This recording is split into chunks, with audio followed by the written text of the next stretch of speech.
말씀 여러분 안녕하세요. 하루 5분 하나님의 말씀에 심기는 매일 성경 묵상의 시간입니다. 오늘 우리가 함께 묵상할 본문은 느헤미야서 5장 1절부터 19절까지입니다. 오늘 본문을 살펴보기 전에 먼저 토요일과 주일 본문 속에서 있었던 내용들을 정리하면 좋을 것 같습니다. 금요일 본문을 통해서 우리는 느헤미야가 유다 백성들에게 어떻게 하나님께서 주신 비전을 나누었는지 살펴보았죠. 느헤미야는 성벽을 재건해야겠다는 비전을 품고 유다 백성들에게로 왔습니다.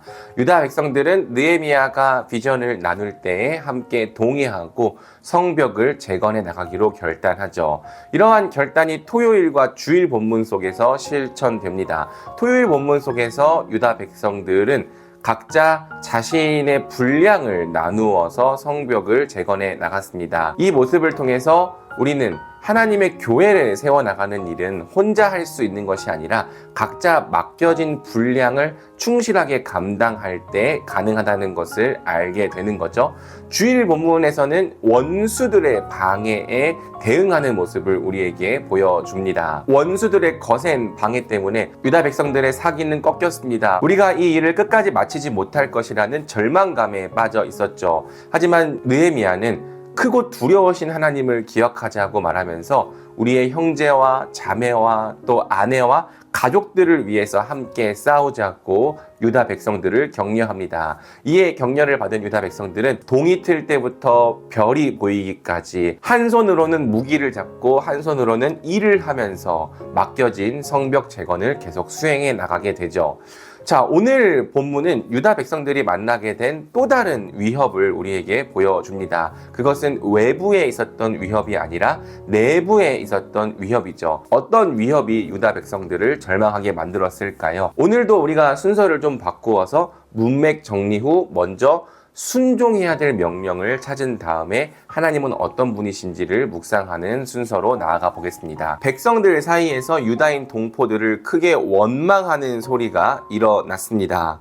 입에 풀칠이라도 하고 살아가려면 곡식이라도 가져오자. 배가 고파서 곡식을 얻느라고 우리는 밭도 포도원도 집도 다 잡혔다. 우리에게 세금을 낼 돈이 없어서 밭과 포도원을 잡히고 돈을 구워야만 했다. 우리의 몸이라고 해서 유다인 동포들의 몸과 무엇이 다르냐? 우리의 자식이라고 해서 그들의 자식과 무엇이 다르단 말이냐? 그런데도 우리가 아들, 딸을 종으로 팔아야 하다니. 자, 유다 백성들이 부딪힌 내부의 위협은 바로 형제들의 생활이었습니다. 유다 백성들 가운데에는 그 생활 형편이 너무나도 어려워서 입에 풀칠할 것도 없고 심지어 빚을 갚지 못해 자신의 아들, 딸을 종으로 팔게 되는 일들이 벌어지고 있었던 거예요. 바로 이러한 내부의 위협이 성벽을 재건하는 일에 큰 걸림돌이 되고 있었던 것이죠. 느헤미야가 정확하게 조사를 해보라고 지시합니다. 조사를 해보았더니 충격적인 사실이 밝혀졌죠. 바로 유다의 귀족들과 관리들이 동포들을 상대로 돈을 꾸어주고 고리를 취하는 돈놀이를 하고 있었던 거예요. 느헤미야는 크게 분개합니다. 어찌하여 같은 결의끼리 돈놀이를 하느냐고 호되게 나무라죠. 원래 율법에 자기 동포에게 고리를 취하는 것은 금지가 되어 있었거든요. 그런데 이 유다 백성들 중 지도자와 관리, 귀족들은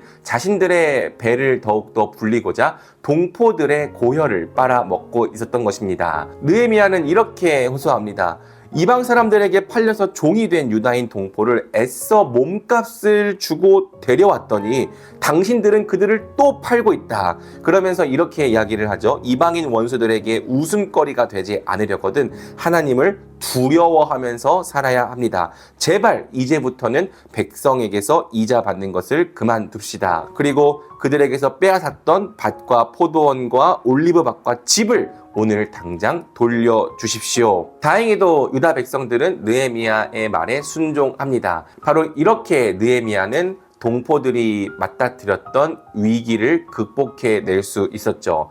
그리고 마지막 14절부터 19절까지는 느헤미야가 보여준 본을 우리에게 보여줍니다. 느헤미야는 유다 총독으로서 마땅히 그들에게서 세금을 걷고 녹을 받을 자격이 있었지만 형제들에게서 세금을 받지 않습니다. 다만 그는 성벽을 짓는 일에만 헌신하였죠. 이미 유다 백성들이 성벽을 재건하느라 큰 짐을 지고 있는데 자신마저 세금을 백성들에게서부터 거두었다면 얼마나 백성들에게 큰 짐이 되었겠는가. 그러면서 느헤미야는 나의 하나님, 내가 이 백성을 위하여 하는 모든 일을 기억하여 주시고 은혜를 베풀어 달라고 간구합니다. 자, 오늘 본문을 통해서 우리가 순종해야 할 명령은 먼저는 하나님께서 우리에게 주신 형제 자매들을 정말 하나님의 가족으로서 사랑해야 한다는 거예요.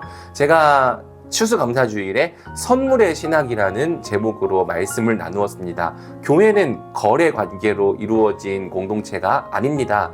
이익이 되면 관계를 하지만 이익이 되지 않으면 고개를 돌려버리는 그런 비즈니스 관계가 아니죠. 우리는 모두 하나님 앞에서 형제요 자매입니다. 하나님께서 한 가족으로 불러주신 사람들입니다. 물론 내 마음속에 그들이 진짜 가족처럼 느껴지지 않을 수 있습니다. 제가 가족됨과 가족인 것은 좀 다르다고 했잖아요. 하지만 가족됨을 느끼지 못하고 있다고 해서 가족이 아닌 것은 아니죠. 우리는 의식적으로 그들이 우리의 형제인 것을 고백해야 하고 우리의 가족인 것을 선포해야 합니다. 정말 그들이 우리의 가족이라면 우리는 그들을 이용하려 하거나 그들로부터 어떤 더러운 일을 탐하려 하지 않을 것이죠. 형제들을 정말 가족으로서 여기고 사랑할 때 우리는 마땅히 그들에게 어떻게 행동해야 할지를 알게 될 것입니다. 두 번째로 우리가 순종해야 할 명령은 바로 우리 형제들의 형편을 돌아봐야 한다는 거예요. 성벽을 재건하는 사명은 굉장히 중요합니다. 하지만 형제들의 삶과 형편이 무너져 있다면 성벽을 재건하는 일은 결코 이룰 수 없습니다. 내부의 어려움과 문제를 함께 극복해내지 않으면 더 큰 목적, 교회를 회복하고 재건하는 일도 이룰 수 없는 것이죠. 우리는 너무 크고 숭고한 목적에 눈과 마음을 빼앗겨서 우리 형제들의 삶을 돌아보는 일을 소홀히 해서는 안 됩니다. 먼저 우리가 형제 자매들의 삶을 살피고 그들의 형편을 돌아봐야 합니다. 우리 각 사람의 삶을 살피고 돌보고 서로 위로하고 격려할 때 그리하여 각 사람이 하나님 앞에서 온전한 생활을 할 수 있게 될 때에 우리는 또 같이 하나님께서 주신 공동체적인 비전도 이루어 나갈 수 있는 것이죠. 바라기는 우리 말씀에 심기는 교회가 서로를 정말 가족으로 여기면서